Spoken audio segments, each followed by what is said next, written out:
I will admit this is my normal presentation, but I try to get rid of some of the bias. So there might be a little bit of my product in there that you'll see, but I'm going to try to use this as an educational opportunity of what air or rust or dirt or sand or whatever that you have in your system can do to it, basically. So we call it a title, creating a new normal in your hydronic systems. And the reason we kind of go with that actually is there's a school out in California that actually wrote us a letter that describes that exact phrase. Basically, they swapped out one of their older air separators that they had, many problems, a lot of dirt rust problems and a lot of air bubble problems, and the letter that they gave us basically was titled, "I now have a new normal in my system." So going from a terrible system, they literally called we created them a new normal. So that's kind of the catchphrase that we've used a little bit, and the guy should trademark it, basically.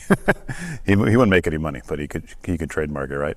So again, Alan said that I'm the regional manager with Spirotherm. I'll have my contact info up here and in the last slide, and feel free to ask questions or whatnot throughout the presentation. It can be very open, and for all four of you that are here. Oh, five, I guess, too, Alan, sorry.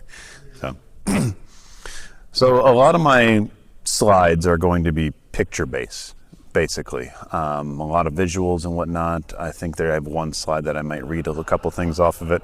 But what I got here is, can you see it really? Okay, perfect. This angle looks like it's completely whited out, but it's a before and after. So this is a middle school actually right here in Orlando. I forgot the name of it, and I don't have it written on here, but you can see the before being very rusty, dirty looking water to very clean water after a 1 week sampling, so to speak. What I mean by sampling is a swap out of what they had into I won't say my name, but refer to this picture more as a different style. So there's a style of an air separator called tangential air separator, where you basically take water, it would come basically through, they're offset pipes, kind of like this. And then you make like a tornado or a hurricane on the inside. And when you do that, it's just like the storm as well. There's a low pressure in the middle. The air bubble is supposed to get attracted to that, rise up and burp out of the system. And that's how a tangential air separator works. With our unit or with any kind of coalescing air separator, it has media on the inside. So the coalescing means to grasp onto something, and that's why there's media on the inside. And an opportunity to actually cause more disruption. The dirt or the air bubble can come out of the system much easier. Now, these bottles were completely clean. It's obviously hard to do a visual aid test, right, if you have very clean water. But in this case, they had a tangential that was installed in the school for roughly 15 years prior. And what happened is the tangentials just don't get rid of all the air out of a system. So in this case in point, when you put a coalescing style air separator inside of it, and I'll show you what they look like in a second, you have an opportunity of getting more debris out of it. Obviously, in this case, just about all of it. And you can make very clean water. And also at the same time, if there's air bubbles in the system, you can get rid of air bubbles out of the system as well too, in a more efficient manner. Because if you have air in the system, it's simple. Oxygen, water, and steel make rust. So if you get rid of one of those variables, you shouldn't have this variable, so to speak, what being rust in this case. So obviously you're not going to get rid of the hydronic part of it, whether it's water, glycol, or whatever you want to put inside of it. And you're not going to get rid of the steel, essentially, at least on a retrofit. A lot of new construction, I'm starting to see more and more poly pipe, but I don't know the limitations on that. I'm not sure if they go up to very large pipe size.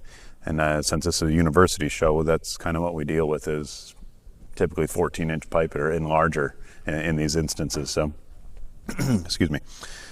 We'll keep going. Oh, maybe. There we go. So kind of the same thing. I won't be on this slide as much, but you guys get the idea. From very dirty water, it's almost a tar looking water, to roughly very clean water within that 2 week time frame. This one's at a college as well. I don't know the exact pipe size. The previous slide was like 6-inch pipe for chilled water. I think this one's, since it's a college, and I've got a bunch of notes here, I think it's 10-inch pipe if I recall correctly. You guys can see before and after the difference, just a visual aid test. So we call these just project highlights, and they're not even really qualified as case studies, but you guys can see the water bottle test. So whenever I sell something like this into any kind of school, I always sell them but I give them a 12-pack of water. And I tell them to drink it but keep the bottles and show us what they look like over time. They always get cleaner. So These right here, these are byproducts of kind of what we've just been talking about. So why do you need to get rid of air out of the system? So if anything today, obviously, if there's facility guys in here or whatnot that get their hands dirty, you're dealing with this more often than not, especially in universities. They've been around a long time. So haven't seen a brand new university yet. So what I mean by that is these pictures actually come from facility folks like yourself. None of these aren't Google images in this case. Myself, I go to a lot of these conferences. So when I do these, I have a booth set up, and typically people grab their cell phone and they shove it in my face, and they're like, "Can you fix this?" Oh, it happened. I mean, same thing, all going on. These are supposed to be pipes. The middle section, the middle one is actually a pipe as well. It's not an end cap or anything like that. There's supposed to be flow through here. So kind of think of like the human body, right? If these are your arteries, your veins or whatnot, you've got let's just say a cholesterol problem or whatnot. This is going to drastically affect you, and you're probably going to the ER very, very shortly, right? So the human body is kind of very similar to a hydronic system, where you have the heart being the chiller or the boiler or whatnot, and all the pumps and whatnot. You want to keep everything clean, right? So that way everything can last longer, be more efficient, and ultimately not break on you, so that kind of thing. The one picture here, this bottom left photo, that one looks a little bit different than the other ones, right?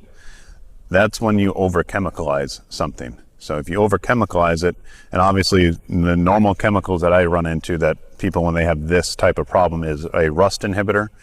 Let's break down all that rust product, right, and just basically eat away at it. And the other one is an oxygen scrubber. They think if I just scrub the oxygen bubbles out of there, they disappear. The problem is when you overdo it, though. This right here, just kind of judging by that person's hand, that's probably a 1-inch pipe, maybe 1.5. But you can see what happened is you now have half the flow, basically, because you have a gel-like material on it. So these are all great insulators, by the way. The insulation properties are amazing on those, but you want that on the outside of the pipe, right? Not on the inside. So the heat transfer is just beyond, basically gone in this case. So you want to get rid of that debris and whatnot. So we can do that, or any kind of coalescing style, but there's pros and cons for each of them. So maybe. There we go. So just more pictures, right? What I like to showcase here is this picture right here, I believe actually is a Google image, since I called it out earlier. That one I think is a Google image. And what it is, that's your condenser barrel for your chilled water. So it's the side of the condenser that you're supposed to clean. I will admit, at this conference, I think everybody understands that. I go to a couple of K-12 shows as well too. News to them. So they don't understand that you need to clean those every single year typically. I've met a director of facilities one time at a show. They said they'd never done it, and they'd been there for 10 years. So I was like, well, this might be real then for you. But yes, you are supposed to clean them out and brush them out every single year. They do make coalescing dirt separators only. So the reason I'm highlighting that is you could put those on your cooling tower side. Put that, it's not, we don't use the word filter, it's a separator. But the idea is, instead of all that debris getting caught up here in your condenser barrel, or getting caught up in the cooling tower, or clogging all your strainers, you can have it collected inside of a dirt only separator. All that debris gets captured there. You simply flush it out like with a solenoid or whatnot on a timer.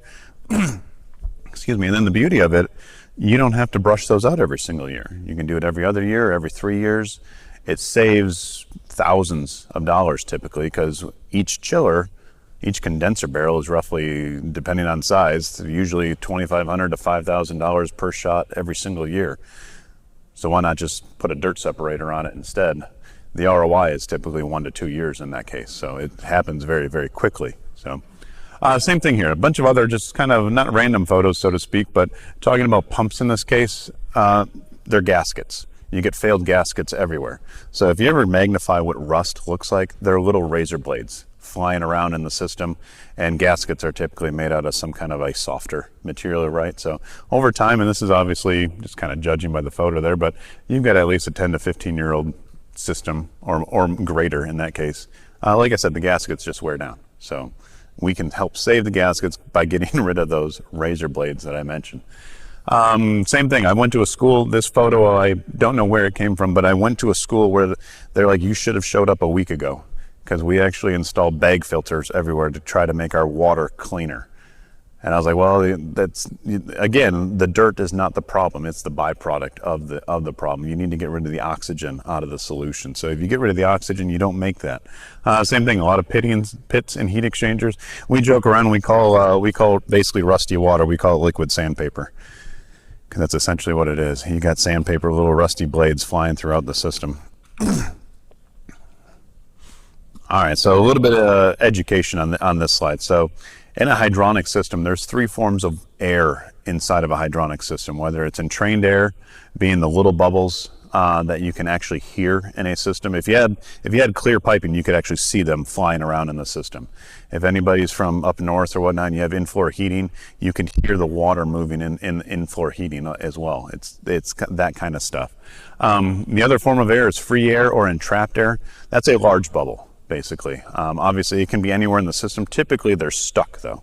They're stuck somewhere where they can't burp themselves out of the system at a high point. And a high point doesn't mean that it's on the roof, by the way. It can technically be in a basement somewhere as well, too. High points are just a horizontal pipe that does a little bump right there. Air bubbles get stuck right there.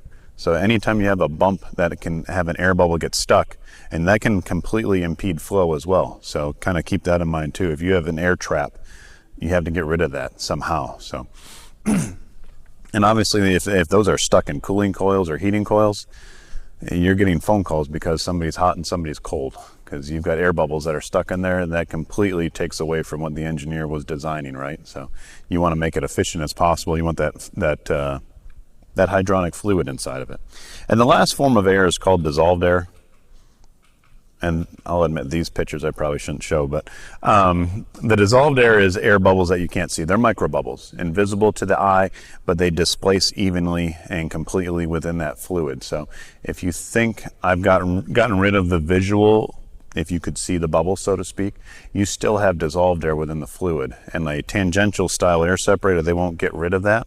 It's more of the educational side of it, where a coalescing style, something that has an opportunity to grasp on and slow down that water molecule. And I'll show that in a little video here later on too, on how dissolved air can come out of a solution.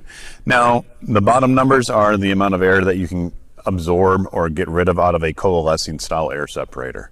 The reason you can't get rid of 100% of the dissolved air is because you have to boil the water at that point, and nobody's boiling it, right? So I'll talk a little bit more on dissolved air in the next slide.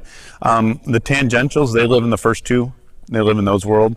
I believe they're accurate. I think the coalescing does it faster, but at the same time, who cares if it takes maybe 10 or 15% longer to do it in the grand scheme of things. So, but the dissolved air, the tangentials won't touch. And again, that's where you kind of make a vortex of the water.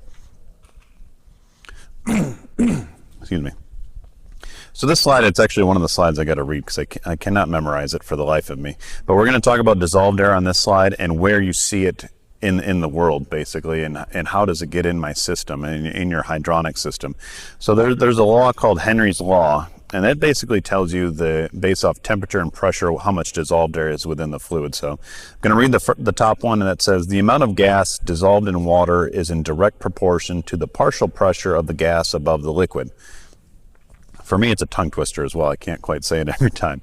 But in layman's terms, the bottom paragraph says, air comes out of the solution by decreasing the pressure or increasing the temperature. So two real easy examples you kind of see in everyday life, give or take, is if you have a soda bottle, and you take that soda bottle and you shake it up, and you have the cap on it, obviously, that soda bottle gets hard. The carbonation inside of it makes it expand. The pressure technically increases. But as soon as you open that lid, whether it's from a can or a bottle or whatnot, you now have a volcanic eruption, essentially, and it's all over your lap. So what happened is, it's the first part of what I just said on Henry's Law, is you're changing the pressure. So when you go from high pressure to low pressure, it's dissolved air coming out of the solution. So essentially, when you wear all that soda on you, you're actually kind of wearing dissolved air, is what it really is. Now, if you don't believe me on that one, this one is beyond easier to understand. Boiling water. Everybody, I assume, has boiled a pot of water here. Whenever you do that, you take the water from the tap, it's 60 degrees, give or take, and then you put it on the burner, you turn the burner on, and you get to roughly 150, 180 degrees, but well before that 212 boiling point. When you do that, though, that pot of water it's not boiling, but you see hundreds are thousands of little bubbles, and they're coalescing themselves to the pot. That's dissolved air coming out of the solution when you change the temperature. So when you change the temperature, that little tiny bubble that you can't see literally comes out of the solution, and you see it when you boil water. Obviously, when you're at the boiling point at 212, that's just water is boiling, is what's happening. But at 150 degrees, you change the temperature of that molecule of the dissolved air bubble, and it expands, it grows, it gets larger, and that's what you see in your pot. So this chart here, I got a little animation. So if we had a boiler, and I'm just going to say a boiler system, because in this instance, we're going to warm the water up. But if you have a boiler system, hydronic boiler system, and again, this is all for HVAC, not for potable drinking water. I don't think I mentioned that earlier, but if you got a boiler system, you fill it up, the makeup water in this case is 60 degrees, and it's at 60 PSI, and that can also be stuff that's just coming straight out of your garden hose. It doesn't matter. So at that temperature and pressure, it tells us that we're at 10.4% dissolved air. So if you've got, let's just use easy math, if you've got a 1,000-gallon boiler system, what this is telling you is you technically filled it up with 894 gallons of water and 104 gallons of air bubbles. Although those air bubbles are dissolved air, they're micro bubbles, you can't see them, they displace evenly. You're technically filling it up to 1,000 gallons, but in reality you got 10% dissolved air floating around in there. So it's still air bubbles, it's still oxygen. That oxygen is an insulator, and that oxygen also, it's an oxidizer, it's going to make rust. So with the boiler, though, we obviously turn the boiler on, right? Turn the boiler on, you turn the pumps on. Now I'm at 180 degrees, which is pretty common. You guys can kind of see if you don't warm it up that high, you can see where the temperature lies, at least at the same pressure. But at 180 degrees, you're now at 5.2%. So what happened is you wonder, how did I get air bubbles in my system? I completely filled it up and I burped it, manually burped it everywhere, and there's no air in it. And basically what it is, you put water in the system is what happened. So now at this point, you've now got 5.2% of dissolved air still in the system, but you also have 5.2% of entrained air or entrapped air within the systems too. You still have that 10.4%. It just changed its level, so to speak, of what it is. So it's a real bubble. So those bigger bubbles, they're easier to get rid of in any system, technically. But you still do have 5.2% within a dissolved air, so within a heating system. And I don't have an animation for the next part of it, but if you just kind of look on the graph here, if you were to make chilled water, go the other way with it, you make, in this case, 40-degree water, which is obviously very cold, but you're now at 13.1%. So it does the opposite. If there is any air bubbles, it actually dilutes them, so to speak. It makes them smaller. It will basically turn them into dissolved air again. So in a chilled water system, it's even more prevalent to make sure you have some form of air separator, some large air separator, not just an automatic one, but that way you can get rid of that extra 13%. But again, all these numbers I'm showing you right here, a tangential doesn't touch those numbers. They will stay in the system. That's why you have rusty water, or why you're fighting it with chemicals and whatnot, where a coalescing style would get just about all that air bubbles out of the system, whether it's 13% left over or 5.2%. It doesn't matter. It comes out of the system that way.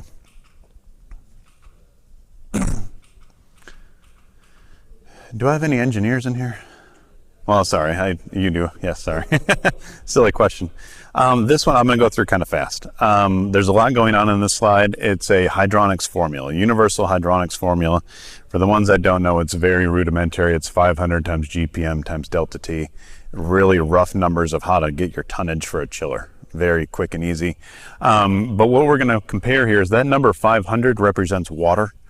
And what I really want to hit home is that air is an insulator in this case. So we're going to compare water versus air. So when you do that, you compare the density and the specific heat of it, of water versus air, because again, that number 500 represents water. But now if you're going to compare it with air, air represents 0.153 on that formula. So if you were to type in 0.153 times GPM times delta T, you're going to get a very drastic difference in that formula, so to speak. But you can tell water is over 3,200 times more effective at transferring heat than air. So I like to kind of joke around and use a fun analogy. If you were to walk outside, and if we're Floridians here, you walk outside and it's 40 degrees and we start saying, "Brr, it's cold," right? Or some other words too. But if you guys were to go, we don't have 40-degree water anywhere here, but if you were to go up north somewhere and jump in the river or the lake and it's 40 degrees, you start saying 4-letter words because it's instant, right? So it's kind of an easy analogy of water versus air on how it affects on heat transfer, right? Because air is an insulator. So for the engineer that is in here, or maybe there's two, I don't know what you do, but for the engineer that's in here, you size things around glycol as well. If there's glycol in the system, the glycol changes the viscosity of water. It basically derates it, is what happens. So you have to have more flow, higher heat transfer to kind of achieve the same result. What we're comparing here is if you have 3% or 6% air within your system, which isn't that much, honestly, it changes that 500 number to a smaller number, which affects that tonnage, which when you have air in the system, that's why if your chillers are working harder than what they're designed for or not giving you the output, there's a very logical answer that you just have air as a problem, technically. For the engineer in here or whatnot, that's comparable to 20 or 40% glycol within the system. So it's a huge number. So like I said, what does it mean? You just basically have to have more flow, work things harder, longer, pay for it more, so to speak. So this slide real quick, it talks about pump cavitation. So pump cavitation is when a pump is trying to compress air. Pumps are terrible at doing that. They lose their head, so to speak. They surge. Sometimes you get slushy, so to speak, or it'll kind of vibrate, so to speak, as well too. From Gould's pumps, we stole this from Gould's pumps, and I guess that's a call out to them in this case, but they claim for 2% volume by air, that's a 10% loss in reduction capacity of that pump. Whereas if you double that, you now have a 4% air in the system. It cubes the ratio to now a 43% loss in that pump. So if you've ever seen a pump or whatnot and seen what happens when air bubbles get stuck in it, pumps are designed to compress water. They're just terrible at compressing air. So you get issues with that. You don't get correct flows and whatnot. So this right here, I'll admit it is mine, but they all kind of roughly look the same in this case. But this is an automatic air valve. And the idea is air bubbles rise up into the chamber gets filled with air, and it'll push that float down. And when it does that, they burp. Just does it over and over throughout its life. Excuse me. In this case, you can put these also on the commercial units as well too. They kind of work the same way. Just kind of want to show how they work in this case. I'm not trying to call myself out. They all relatively work in some kind of form like this, but there's a little seal right here. They open, they burp, repeat the process forever and ever. Now you could put these, or anybody is technically at a high point. So if you have that bubble that gets stuck somewhere, whether it's in your heating or cooling coil, or down in the basement and wherever, these are automatic air valves. They only solve the air at that specific location. So this right here, this is, I think, a fun chart. So this kind of deals more with my product, I guess, in this case, because I can't call out everybody else's. But this right here is a micron chart, and I just think it's fun to visually see what it is that you're able to capture on a dirt particulate level. So that armadillo tail looking device is actually a human hair. Obviously magnified quite a bit, but in this case it is the largest on the sheet, right? One thing that I do want to kind of hit home is that you still need strainers within your system, because a strainer is going to capture that funny thing that's floating around. And the best thing I've ever heard from a university is they found underwear in a strainer. So typically you hear chunks of wood or tools or welding rods or just large flakes of rust, right? I still need strainers because it's going to eventually clog my unit up as well too. So a strainer is designed to get cleaned. So keep the strainers in there, but a strainer is going to capture things. For instance, we all had breakfast way over there. The underwear is going to be at basically where the breakfast was served this morning, half a mile away on this chart, so to speak. So what we got here is, I'm going to circle a couple things. The first one is beach sand. So that's the size of roughly 100 micron particulate. Our product or whatnot, a coalescing air separator, or dirt separator, I'm sorry, can capture that in roughly about 25 passes. That takes maybe a day or two to capture the size of beach sand. So that's, if you remember that first picture, you can capture debris or dirt and make the water clean very quickly, because beach sand is relatively small. After about 100 passes, give it roughly about a 1 week time, you can capture down to a white blood cell level, which is a 25 micron particulate. So within a week, we're capturing down to a white blood cell, which I always like to ask, but has anybody ever seen a white blood cell? I ask that because you can see them. I've never seen one, but right here's the visibility threshold. It's in between a grain of pollen and a dust particle. That's where the human eye can roughly see. So a white blood cell is larger than that in this case. And I like to call it out because the reason you probably can't see them is because of red blood is usually covering them, right? We can also capture down to a 5 micron particulate. So this chart just kind of, like I said, I think it's an interesting chart. Shows you what a coalescing dirt separator can capture down to. So in this case, a 5 micron particulate. And like I just said, that is below the threshold of what you can see. So you're capturing material without any filtering devices or anything like that inside, and you don't have to actually really clean it. They clean themselves, and I'll show you how to do that.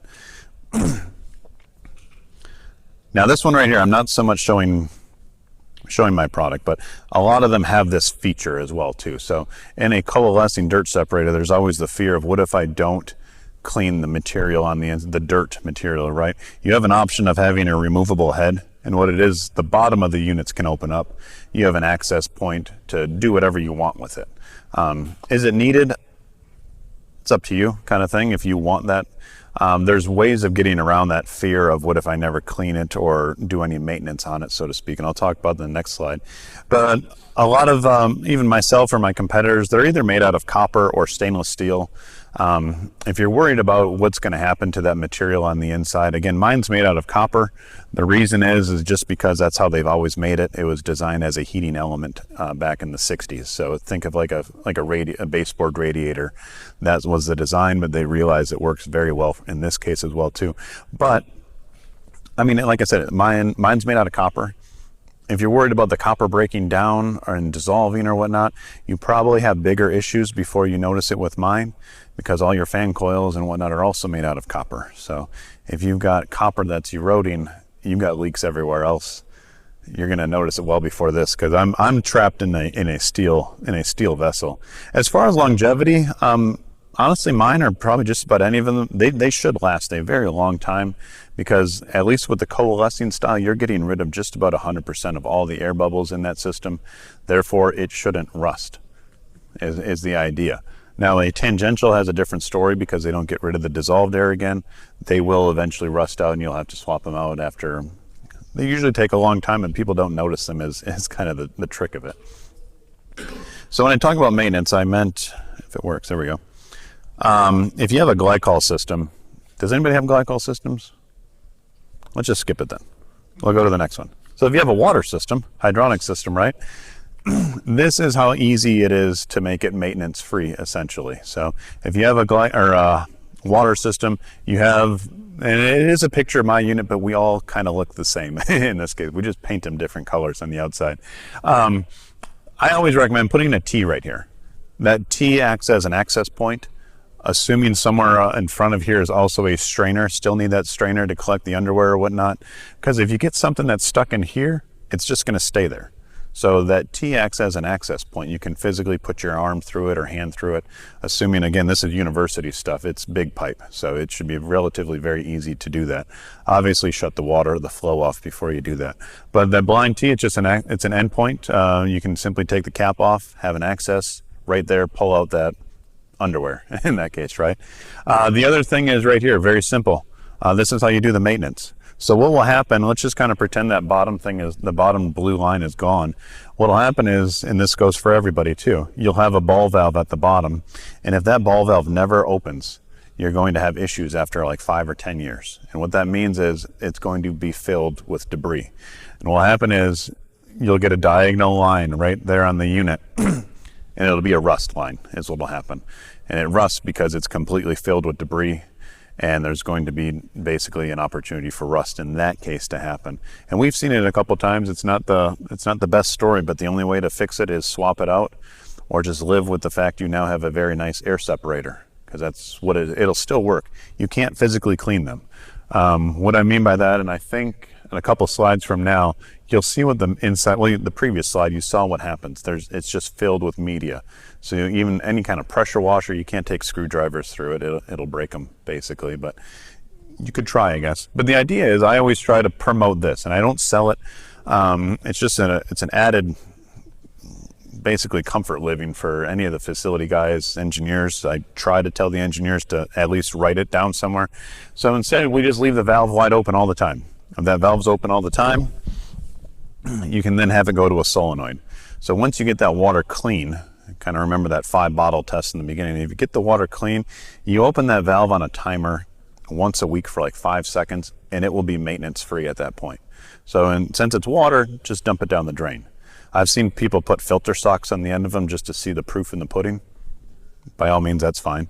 Make sure you check the filter sock after a year or so, but you can see what's happening in that case. So, can I tell you on this one, this is more of a, this is a setup for the inflow for a chiller, possibly, right? Am I correct? And so if it's a, you mentioned a cooling tower, it would be on the outflow after it's gone through the heat. You want to filter it and then put in the separator? as far as location and where to put it, so the real easy answer for that is I want to be on the warmest water. On the condenser side, it probably doesn't really matter. Where I'd want to be on the condenser side, especially retrofit, is very difficult sometimes, retrofit-wise, because I want to be in between the pump and the cooling tower, and a lot of time that pipe goes underground, so I can't physically fit there. But that's where I'd like to be. I'd like to, quote-unquote, save the pump and save the condenser first before any debris even gets in there. And that goes for just about anybody as well, too. You'd want to be in that area. Retrofit, sometimes it's not the easiest to do, but new design, talking to the engineer in here, make a little bit of space for me in there. What about on the boiler side? Is that on the intake or? On the what? If you're doing it for a boiler, you're trying to clean it. Yeah, exactly. Well, on the boiler, I'd want to be after the boiler technically. So I want to be at that 180 degrees. Okay. So no matter the simple reason for the warmest water goes back to that Henry's Law chart that I showed you. The warmer the water is, the bigger the dissolved air bubble is. Even if it's in between 45 to 55 degrees, that bubble is slightly bigger. And it's just easier to get rid of that bubble in that case. The true answer is, it's called POLAS, P-O-L-A-S. It's the point of lowest air solubility. So I want to be on the low pressure, high temperature side.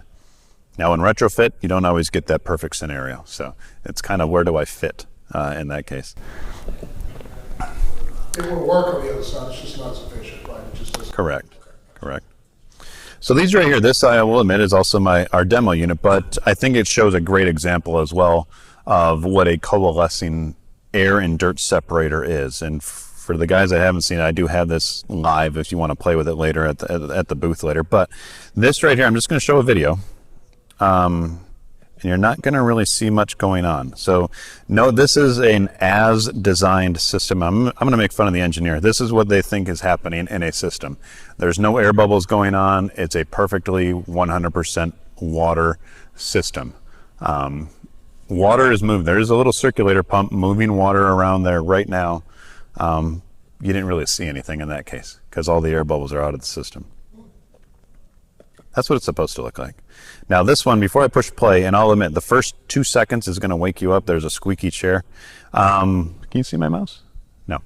So what it is, notice all the air bubbles that are in there right now. We pumped air into it like via a bicycle pump is what it is. And you'll see air bubbles moving around. And this is more of a reality of what you'll see in a system. So there's a squeaky chair, but you can hear the pump cavitation. That's what you're hearing right now. You can also see air bubbles flying around. That's entrained air right there. And then right there, that bigger bubble right there is entrapped air. So these are just simple air bubbles. We have it going around our unit right now. It's not going through it.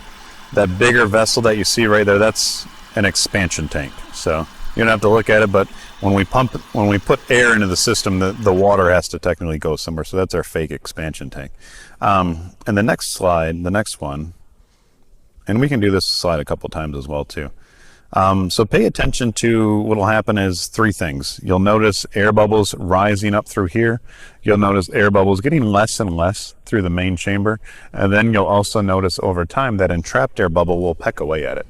So it'll happen really quick because we have it on a higher speed just for this demonstration. So that bubbling noise is actually air bubbles coming out of the system. You can see it bubbling. In reality, it would be more of a humid burp. So watch that bubble rate. Well, it's disappeared. Watch that bubble right now, and it'll get absorbed into the system. And what I mean by absorbed is you starve the system of oxygen. So as more and more air bubbles, like right there, as they're rising up out of the system, it causes air bubbles no matter where they are. And since we're talking university here, that air bubble can be miles away, which is very, very common for you guys having miles and miles of chilled water piping, all connected into one. Maybe coupled to many central utility plants or energy plants or whatnot, but you get the idea. We can grab that bubble wherever it is. So you don't need technically high points everywhere. I'll show it again just so you guys can see it. But I think we're doing good on time, by the way. So if you do have that much underground pipeline, Steve, so you have a main chiller plant and you have other supporting plants. Yep. Is there a benefit to having multiple separators? Or You could, yeah. I don't know if there's a rule of thumb on that. I've seen places that don't have any air separators. So I think the rule of thumb would be each central energy plant has one, would be my thought. More is, I'm not trying to be a salesman here, but more is obviously better. It'll just be more efficient, and you can guarantee it basically. This is a really stupid question. Is there any or anything you can add to that gives you a oxygen rating, telling you how much air is still in it? Or? I don't have that, but they do make that. Yes, I don't, but they do make sensors for that. You can measure dissolved air within the system. I can't, as a retrofit opportunity, go to your school and measure the dissolved air that's in the system, because as soon as I measure it, you're opening it, right, and you're adding oxygen to it. I'm saying that if all this trouble and there was still another issue problem, you wouldn't know it. You would just assume this was working and you had all the air. It's a good comment. They do make those. Okay. They're just like thermal wells essentially, but you can do a dissolved air well instead. So, so this right here, this is the dirt part of it. So the bottom section of the video. So what they're doing, this is technically the maintenance that I mentioned earlier. You have to find a way to do that. So you need to open up that valve somehow. In this case, we're just going to reintroduce it, and it'll be a loop in this demo. But in reality, that's why I always recommend have some kind of a timer or a solenoid device to do it for you, because this is a very simple operation, but something that you can easily forget as well too. So once he flips the valve again right now, you'll see the debris.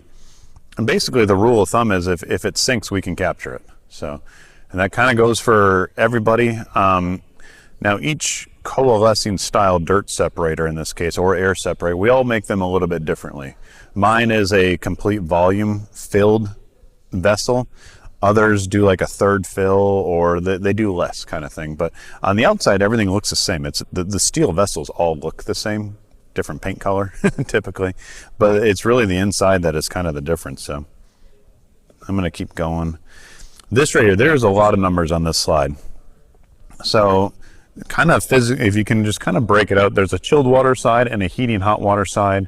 There's a bunch of cities that we have chosen as well. This talks about the ROI, or the payback, so to speak. And like I said, there's a lot going on. Where I'll focus at here, and I'm just going to get in front of it, we're going to focus on this slide right here, or those columns, and this column as well here too. So on a chilled water side, and the reason I'm picking those two is it shows a 15% reduction in thermal performance is what that column shows.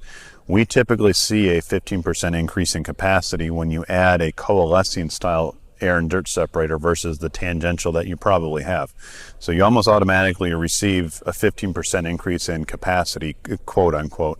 You don't make your chillers bigger, by the way, but you get the efficiencies back because you're getting rid of all that air bubbles, the dirt particles and whatnot.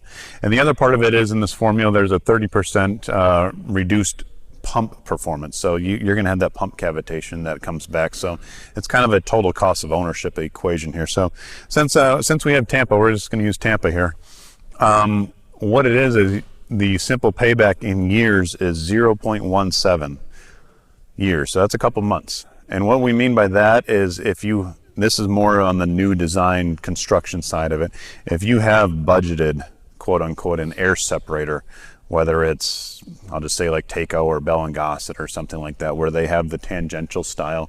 It only takes roughly 2 months longer to get your ROI payment out of it, because a coalescing style is going to cost more. There's physically media on the inside of it, where the other one has an empty vessel. So it doesn't take much longer. Obviously, if you kind of keep going across that row, and where I said to kind of follow it for the heating side of it, there's really no heating degree days in Tampa. So that's why it takes much longer in that case. I don't think anybody would focus on that anyway. So if you look at like Boston, ironically, it has the same number, 0.17, but even Nashville for the heating side, the boiler side of it. So it just takes a little bit longer, but for university folk though, it's a different story, because you're typically still running your boilers just about all the time though, because whether it's going to lab facilities or whatnot, you need to technically pre-temp the air again. So the boilers are typically running for heating purposes. We're not talking anything about potable water here. So same chart here, just skewed into those larger numbers, so to speak, so you can see them a little bit easier in this case. So kind of stay in the simple payback period.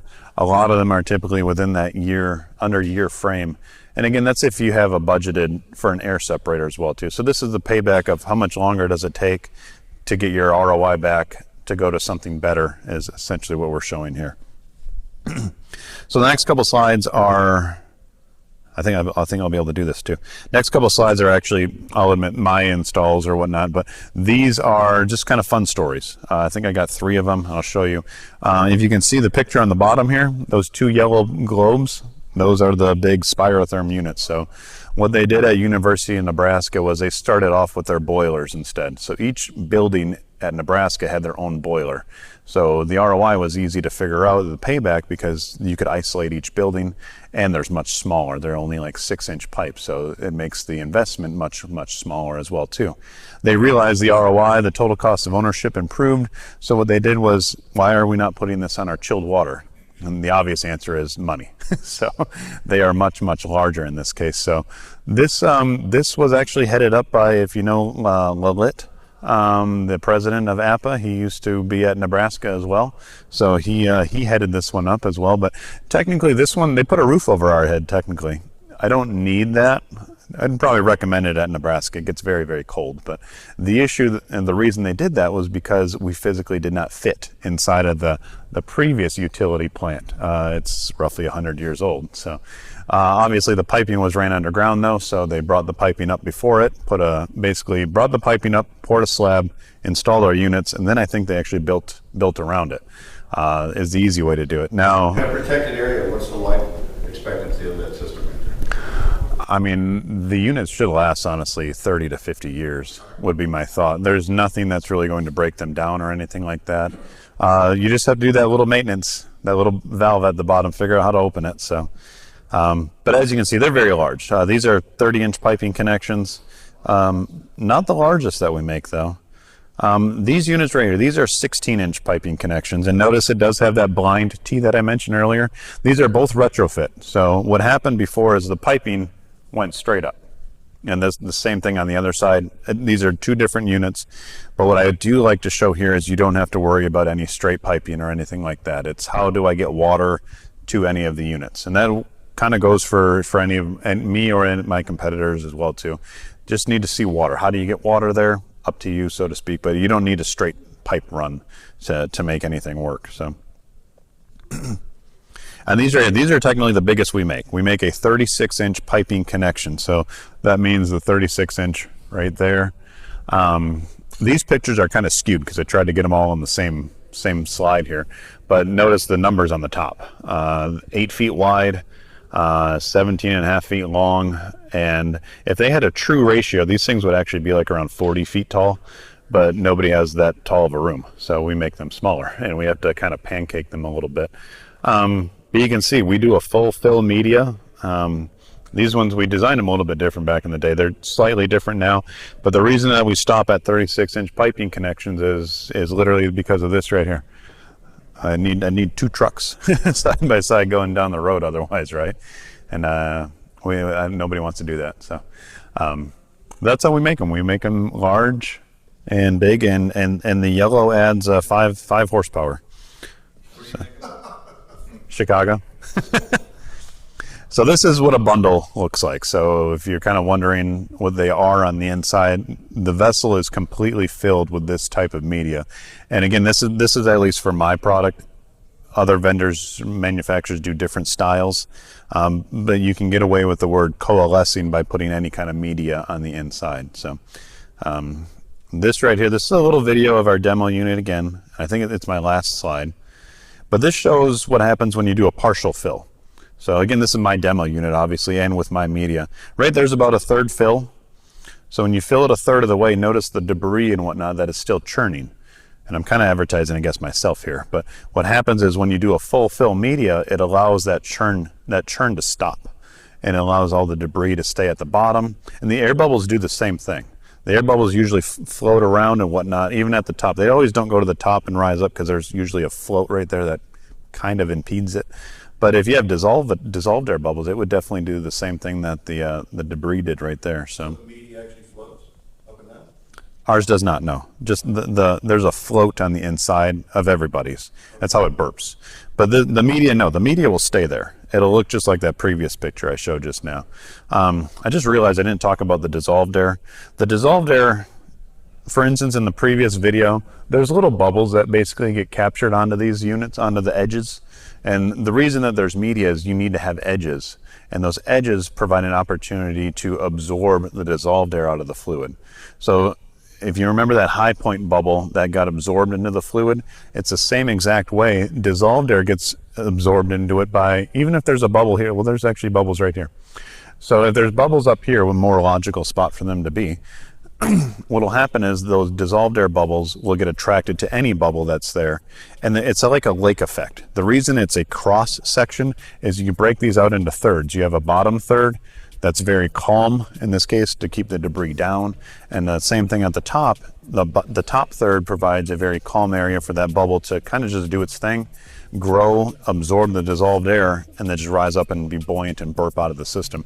The middle section, obviously, very turbulent, but that's supposed to be like that. So now that is actually the end of it. So if you guys have any questions, I know you guys have asked kind of throughout it, but I do have a booth here, so feel free to stop by if you guys want and go from there, I guess. So thanks for coming.